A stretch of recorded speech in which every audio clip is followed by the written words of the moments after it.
Gospel according to Saint Luke. Glory to you, O Lord. Jesus appointed 72 other disciples whom he sent ahead of him in pairs to every town and place he intended to visit. He said to them, "The harvest is abundant, but the laborers are few. So ask the master of the harvest to send out laborers for his harvest. Go on your way. Behold, I am sending you like lambs among wolves. Carry no money bag, no sack, no sandals, and greet no one along the way. Into whatever house you enter, first say, 'Peace to this household.' If a peaceful person lives there, your peace will rest on him. But if not, it will return to you. Stay in the same house and eat and drink what is offered to you, for the laborer deserves his payment. Do not move about from one house to another. Whatever town you enter, and they welcome you. Eat what is set before you. Cure the sick and eat, and say to them, 'The kingdom of God is at hand for you.' Whatever town you enter, and they do not receive you, go out into the streets and say, 'The dust of your town that clings to our feet, even that we shake off against you.' Yet know this, the kingdom of God is at hand. I tell you, it will be more tolerable for Sodom on that day than for that town." Dear brothers and sisters, the gospel of the Lord. Praise to you, Lord Jesus Christ. We are here today, my dear brothers and sisters, to celebrate with nature, to thank with nature, and to appreciate nature. And to be also our brothers and sisters. Indeed, it is a good day for all of us, despite it is cold. It's really a good day. It's a relaxing day. It's also a day to thank the Lord, because our responsorial psalm tells us that there is always good things in the land of the living, and we are the living, unless you are dying.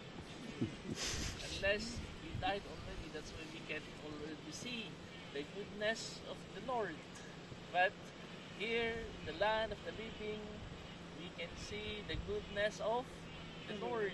We can see the goodness of the Lord through this beautiful mountain, through this beautiful scenery, through these beautiful events, but through especially you, the beloved children of God. And indeed, this is also really the meaning of Jesus, wherein he descended, or he sent the 72 in pairs. That's why I do believe already that the Protestants are in pairs. Right? When they go in preaching, they are in pairs. But for the priests, alone. Because they have the community supporting them. For us, my dear brothers and sisters, the challenge of Jesus Christ for all of us today is God is sending us for a mission.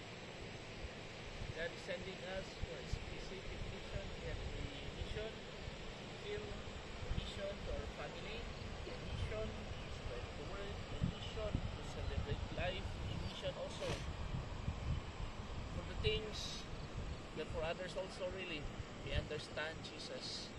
Every one of us has a mission. Every one of us has a reminder and as a challenge for all of us.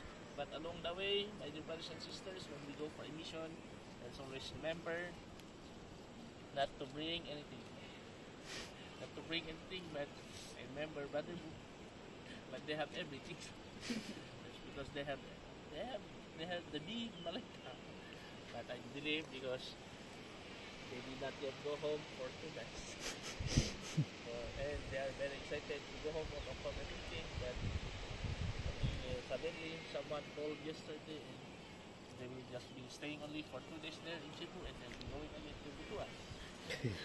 That's their mission. We have also a mission in our life today, my dear brothers and sisters. Indeed, for us, God is calling us always for a mission. And we have this mission, my dear brothers and sisters, and we take this mission seriously. We take this mission really as a mission of God also, all of us. This is the meaning of evangelization. This is the meaning of evangelization. conversation because we are proclaiming the good news of our salvation for all of us. Each one of us has a mission, but may we always learn to entrust everything to the Lord